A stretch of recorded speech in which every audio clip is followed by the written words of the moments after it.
لیکن ہم کولیشن میں تھے, ہمارے پاس 10 وزارتیں تھیں اور ان 10 وزارتوں کے ہم جواب دیں. ٹھیک, اس کی پرفارمنس کیسی تھی, ایک ایک وزارت آپ اٹھا لیں, مجھ سے پوچھ لیں, میں جواب دے دوں گی.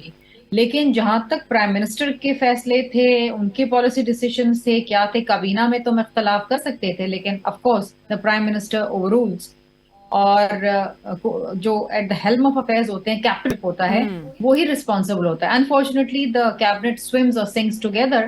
تو ظاہری بات ہے یہ چھینٹے ہم پہ بھی آئیں گے اور ہم اسے ایکسیپٹ کرنے کو تیار ہیں, لیکن یہ سارا کا سارا ملبہ ہم پہ نہ ڈالیں. سارا کا سارا ملبہ آپ کہہ رہی ہیں ہم پہ نہیں ڈالا جا سکتا. کیپٹن آف دا شپ جو ہیں وہ ظاہر ہے اس وقت کے وزیر اعظم شہباز شریف صاحب تھے. احمد صاحب, زرداری صاحب اور جو ہم بات کر رہے تھے, انہوں نے یہ بھی کہا کہ چیئرمین پی ٹی آئی کو نہ کام کرنا آتا ہے نہ کروانا آتا ہے, اور ان کو ہٹانے کا جو ہم بات کر رہے تھے کہ ریزن زرداری صاحب کے خیال میں طاقت یا اقتدار پہ آنا نہیں تھا, لیکن عوام کو اور ملک کو ترقی کی راہ پر گامزن کرنا تھا.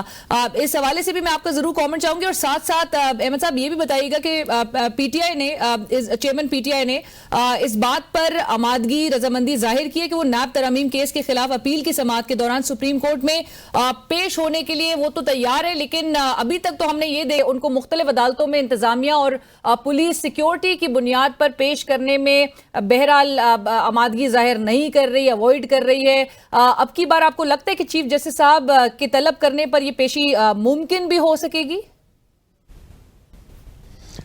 بسم اللہ الرحمن الرحیم. دیکھیے بات یہ ہے کہ ابھی جیسے آپ نے بات کی ہے زرداری صاحب کے حوالے سے, تو زرداری صاحب بڑے جہاں دیدہ آدمی ہیں اور بڑے میچور پولیٹیشین ہیں, لیکن ان کو یہ پاسٹ ہسٹری ساری ان کے سامنے تھی کہ نون لیگ جو ہے ان کی لیڈرشپ کیا کرتی رہی ہے پاسٹ میں.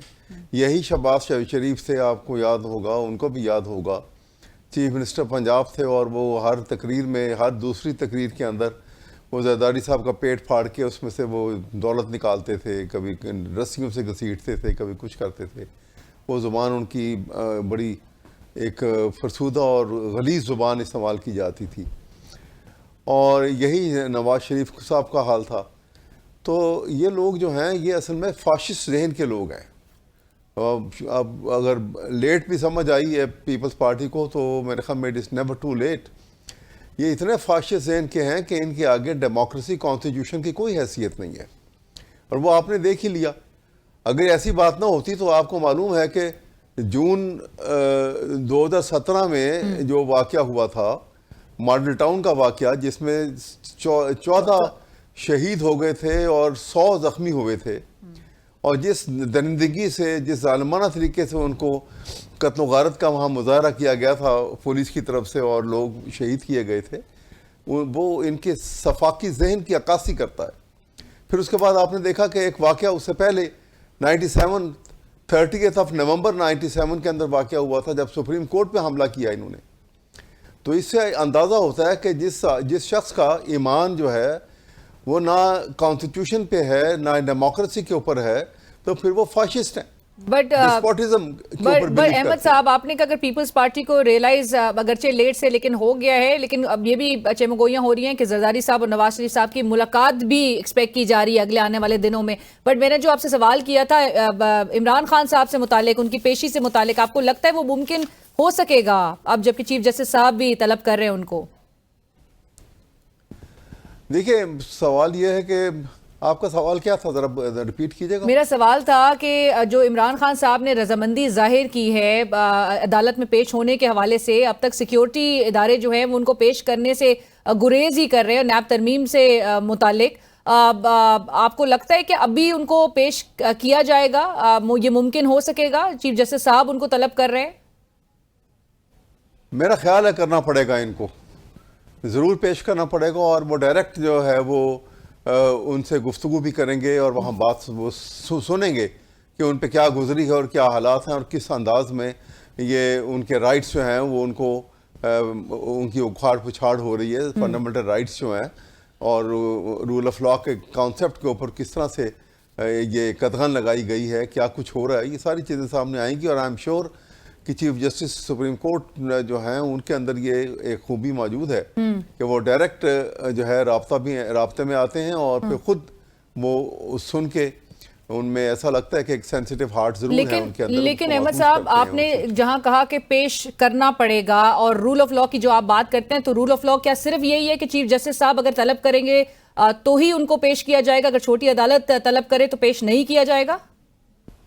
نہیں, بالکل بھی نہیں. یہ تو ہر عدالت جو ہے, دیکھیں رول آف لا کا کانسیپٹ جو ہے وہ تو یہ ہے کہ عدالت کتنی بھی چھوٹی ہو, جب جج جو ہے چاہے وہ سول جج درجہ سوم میں ہے تو وہ جج جب بیٹھ گیا کرسی کے اوپر تو وہ گارڈلی ڈیوٹی پرفارم کر رہا ہے, and his order has to be obeyed. Judicial order جو ہے اس کی ورڈکٹ جو ہے that has to be obeyed and followed.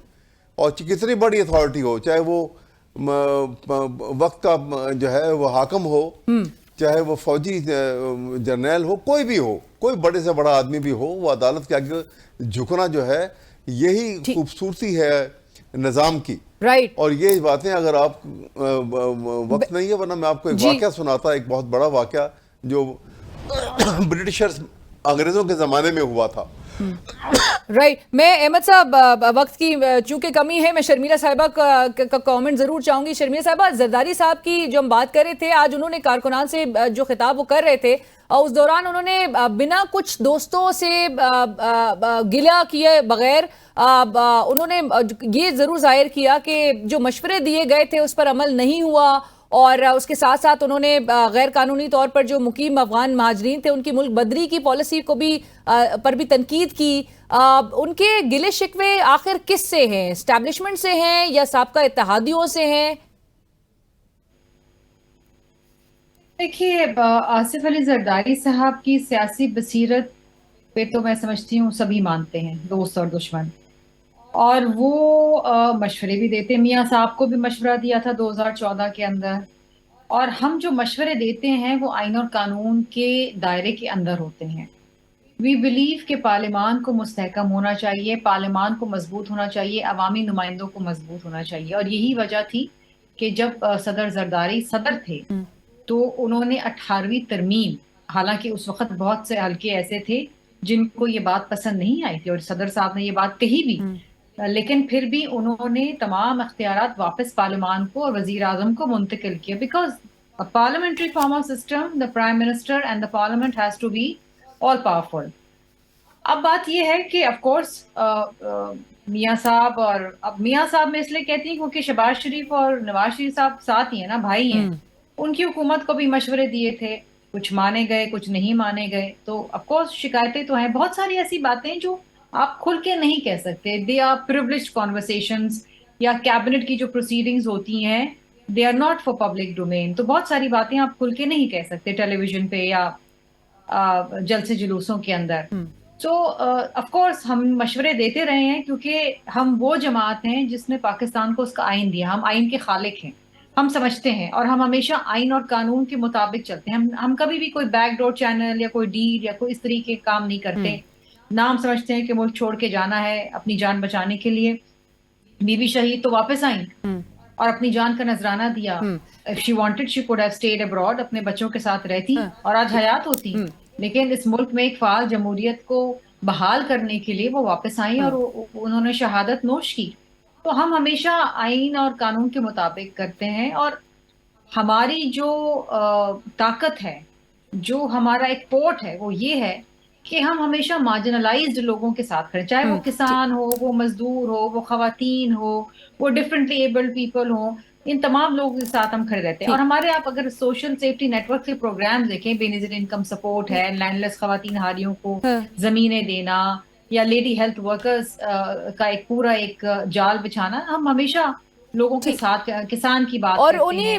بہرحال اقدامات کو دیکھتے ہوئے شرمیلا صاحبہ, اب لوگ نیچرلی اگلے الیکشنز میں فیصلہ بھی کریں گے اور جو منشور آپ ان کے آگے لے کر جائیں گے, جو پریزنٹ کریں گے. ویس صاحب, سینٹ میں جو پی ٹی آئی کے پارلیمانی لیڈر ہیں علی ظفر صاحب, انہوں نے آج یہ واضح کر دیا ہے کہ پی ٹی آئی کسی طور پر بھی پیپلز پارٹی, نون لیگ یا کسی اور سیاسی جماعت کے ساتھ سیٹ ایڈجسٹمنٹ کے امکان کی طرف نہیں جائے گی, یا اس امکان کو ہی انہوں نے رد کر دیا ہے اوور آل. اس کی کیا وجہ ہے احمد صاحب؟ کیا پی ٹی آئی اس حد تک پر اعتماد ہے, کانفیڈنٹ ہے کہ وہ لیول پلینگ فیلڈ نہ ملنے کے باوجود بھی اکیلی سب کو پچھاڑ سکتی ہے؟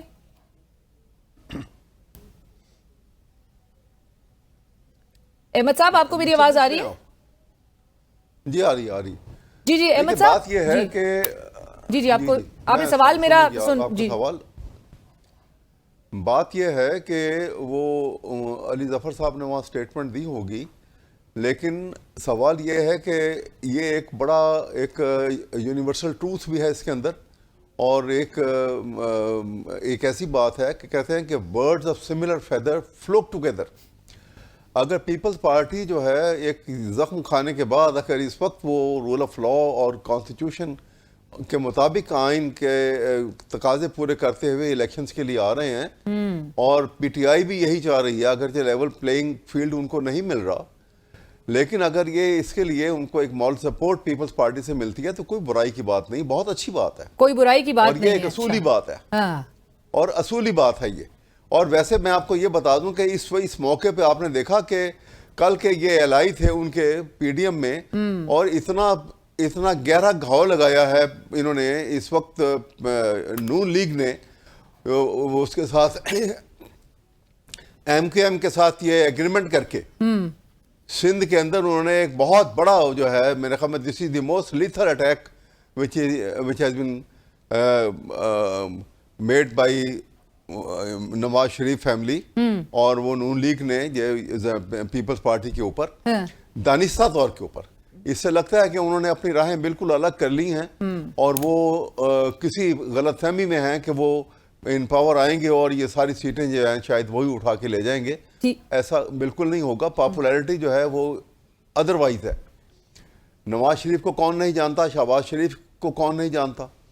آپ کو یہ بھی ابھی ایک صرف میں اتنی سی بات بتا دوں آپ کو کہ کووڈ کے زمانے میں عمران خان نے غریب لوگوں کے اندر 12,000 روپے فی کس جو ہے وہ انڈسکریمنیٹلی تقسیم کیے تھے، اور کوئی کسی قسم کا چارج نہیں لگا تھا ان کے اوپر، کوئی کرپشن کا یا امبیزلمنٹ کا. اور شہباز شریف نے وہی اپنی طرف سے کہ یہ عمران خان نے کیے تھے میں بھی کر کے دکھاؤں، انہوں نے آٹا تقسیم کیا، اور انہی کے ایک فارمر پرائم منسٹر نے شاہد خاقان عباسی صاحب نے الزام لگایا کہ شہباز شریف نے آٹا تقسیم کرنے میں 20 ارب روپیہ جو ہے وہ ادھر سے ادھر کر دیا، کرپشن ہو گئی 20 ارب روپے کی. تو یہ ذہنیت کے لوگ جو ہیں یہ بالکل الگ ہی چلیں گے، اور ان کا کوئی دین ایمان نہیں ہے.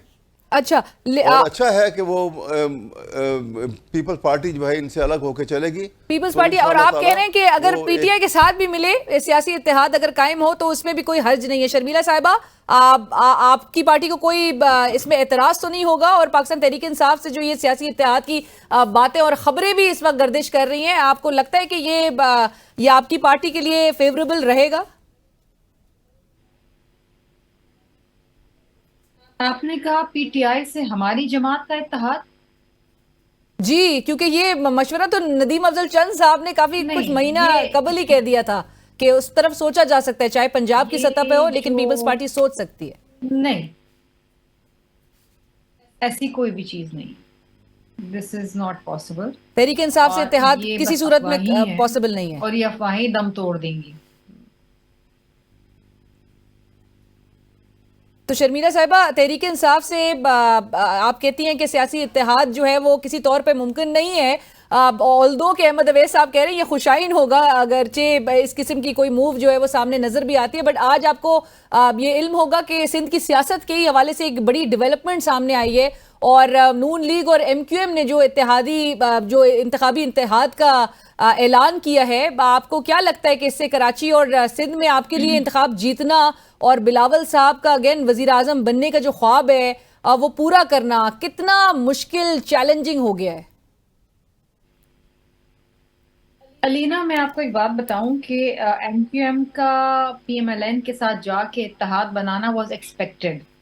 ایم کیو ایم کی ایک تاریخ یہ رہی ہے کہ اور ان کا منطق بھی یہ ہے کہ ان کو ہمیشہ پاور میں رہنا ہے.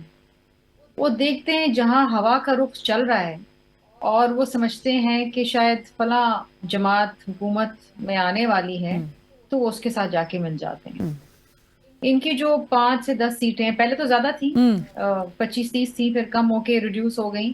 اب آئی تھنک ان کے 5 الیکٹڈ ہیں ایم این اے سے لاسٹ ٹائم، اور ایک آدھ کوئی ریزرو سیٹ تھی، ایسا کچھ تھا. 6-7 سیٹیں تھیں. وہ 6-8 سیٹوں پہ ہی جو ہے نا اپنی اننگز کھیل جاتے ہیں. یہ اتحادی ہمارے ساتھ بھی رہے ہیں، یہ پی ایم ایل این کے ساتھ بھی رہے ہیں، یہ عمران خان کے ساتھ بھی رہے ہیں، یہ ہر کسی کے ساتھ رہتے ہیں. جہاں جہاں حکومت میں ان کی ایک جو ہے نا، اور ٹھیک ہے it's a political party and they feel that they need to be in power always. وہ کبھی بھی اپوزیشن میں نہیں بیٹھتے. صرف سندھ کے اندر ہم نے ان کو اپنے ساتھ نہیں، کچھ مرتبہ ہمارے ساتھ رہے، 1-2 دفعہ ہمارے ساتھ رہے کولیشن میں سندھ کے اندر بھی. اس دفعہ ہم نے نہیں لیا. رائٹ، بٹ شرمیہ صاحبہ آپ ایم کیو ایم کے اس موو پہ کامنٹ کر رہی ہیں، لیکن نون لیگ نے جو اپنا پلان واضح کر دیا ہے سندھ کی حد تک، اور زرداری صاحب کے خلاف جو یہ پلان سامنے آئے، اور اب جو باتیں ہو رہی ہیں کہ جی یہ ملاقات بھی ہوگی زرداری صاحب اور نواز شریف صاحب. لینا یہ کسی کے خلاف نہیں ہے، پولیٹیکل الائنسز بنتے ہیں. ٹھیک ہے، دیکھیے کراچی میں اور رورل سندھ کے اندر ایم کیو ایم کا کوئی وجود ہی نہیں ہے. They don't even have a single councillor. ان کے پاس کوئی ہے ہی نہیں، نہ ایم این اے نہ ایم پی اے. اس دفعہ بھی سندھ اسمبلی میں ان کا ایک بھی ایم پی اے نہیں تھا. اس سے پچھلے دور میں ان کے کوئی 2 یا 2.5 ایسے کچھ ایم پی اے تھے، 2 الیکٹڈ تھے، ایک ریزرو سیٹ پہ تھی. ایم کیو ایم کی کراچی میں جو اس دفعہ تو انہوں نے لوکل گورنمنٹ الیکشن بائیکاٹ کی، حالانکہ ہم نے ان کو کہا کہ آپ الیکشن میں حصہ لیں، خدا کرے کہ یہ اب جنرل الیکشن میں بھی حصہ لے لیں، بائیکاٹ نہ کر جائیں. ٹھیک ہے، تو ان کا الائنس پی ایم ایل سے بن رہا ہے، اس میں ایم کیو ایم کو کوئی فائدہ نہیں ہے. بہت شکریہ شرمیلا فاروقی صاحبہ، رہنما پاکستان پیپلز پارٹی، اور احمد اویس صاحب آپ کا بھی بہت شکریہ، سینئر رہنما پاکستان تحریک انصاف، اس وقت ہم سے بات کر رہے تھے. اور جس طرح سے احمد اویس صاحب نے یہ بڑا پازیٹیولی اس بات کا اظہار کیا کہ پاکستان تحریک انصاف کو کوئی پرابلم نہیں ہوگی یا ان کے لیے کوئی حرج نہیں ہے کہ اگر پاکستان پیپلز پارٹی سے اتحاد کریں، جبکہ شرمیلا فاروقی صاحبہ نے آؤٹ رائٹلی اس کو ریجیکٹ کر دیا، بلکہ یہ بھی کہا کہ آئندہ آنے والے دنوں میں یہ افواہیں بھی دم توڑ جائیں گی جو پاکستان پیپلز پارٹی اور پی ٹی آئی کے اتحاد کی بات کر رہی ہیں. ساتھ ساتھ شرمیلا فاروقی صاحبہ نے پی ڈی ایم کی حکومت کا جو فیلئر تھا اس کو بھی ایڈمٹ کیا، ایکسیپٹ کیا. وہ کہتی ہیں کہ پی ڈی ایم حکومت ڈیلیور نہیں کر سکی اور اس کی چھیٹیں نیچرلی وہ جو اتحادی جماعتیں ہیں بشمول پاکستان پیپلز پارٹی، انہوں نے کہا ان کی جماعت پر بھی یہ چھیٹیں آئے گی. اور احمد اویس صاحب کا خیال ہے کہ اب چیف جسٹس صاحب کی طلبی پر عمران خان صاحب کو عدالت میں ضرور پیش کرنا پڑے گا. اسی کے ساتھ ہی پروگرام کی ٹیم علینا شگری کو اجازت دیجیے. اللہ حافظ.